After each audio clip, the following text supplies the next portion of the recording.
The BBC, quoting a leaked draft internal UN report, says the United Nations failed in its mandate to protect civilians in the last months of Sri Lanka's civil war.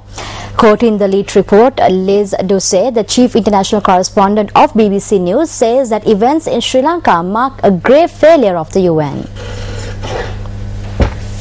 The BBC reports that the UN's investigation into its own conduct during the last months of the conflict reveals that the organization should in future be able to meet a much higher standard in fulfilling its protection and humanitarian responsibilities.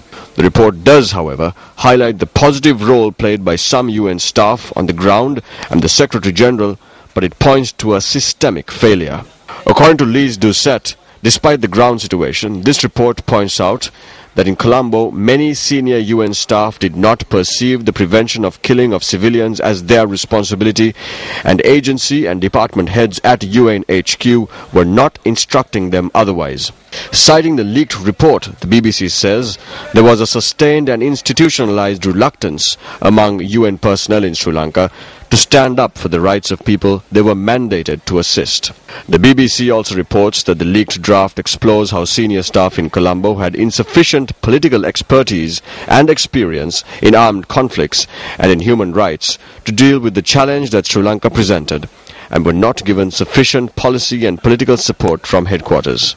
The leaked draft also supposedly points to the Sri Lankan government's stratagem of intimidation, including control of visas to sanction staff critical of the state.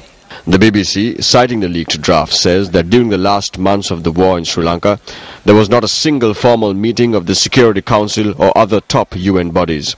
Meanwhile, the UN spokesman in Colombo at the time, Gordon Wise, told the BBC that there was genuine fear for their safety. Speaking to the BBC's News Hour program, he said that casualty figures were withheld as a result of difficulties in operating in the country, adding that the government was not letting UN staff anywhere near the war zone. Former senior UN official Charles Petrie, who headed the internal review panel, said the penultimate draft, which has been leaked, very much reflects the findings of the panel. He is now in New York to present the report to UN Secretary General Ban Ki-moon. A former UN official has said that the establishment of the panel is a sign that the UN is very serious about dealing with its failure in Sri Lanka. Meanwhile, the UN's former humanitarian chief John Holmes has criticized the report. Holmes told the BBC that the UN faced some very difficult dilemmas at the time and could be criticized for the decisions it had taken. UN spokesman Martin Naserki told the BBC that the UN does not comment on leaked reports, adding that a final version would be published once the Secretary General had received it and read it.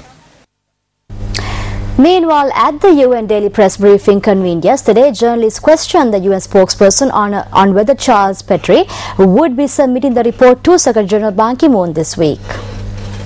First of all, we don't comment on leaked documents. That's the first thing. And the second thing is, as I mentioned yesterday, the Secretary General will be receiving the report of his internal review panel on United Nations action in Sri Lanka this week. And when he does receive it and has read it, it will be made public. And I can tell you that, indeed, tomorrow morning, the Secretary General will be meeting Charles Petrie, who headed the panel, and I would anticipate that the report will be made public soon after that.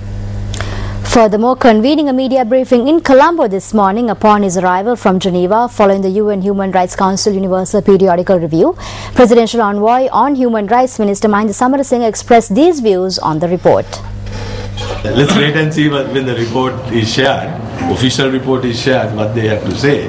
How can you intimidate the UN, let alone the US ambassador or the EU ambassador who was there, or the Japanese ambassador? These are, personalities who represent countries who are suffering, and they don't get intimidated by anyone. We worked in close collaboration with all our partners. There's no question about that.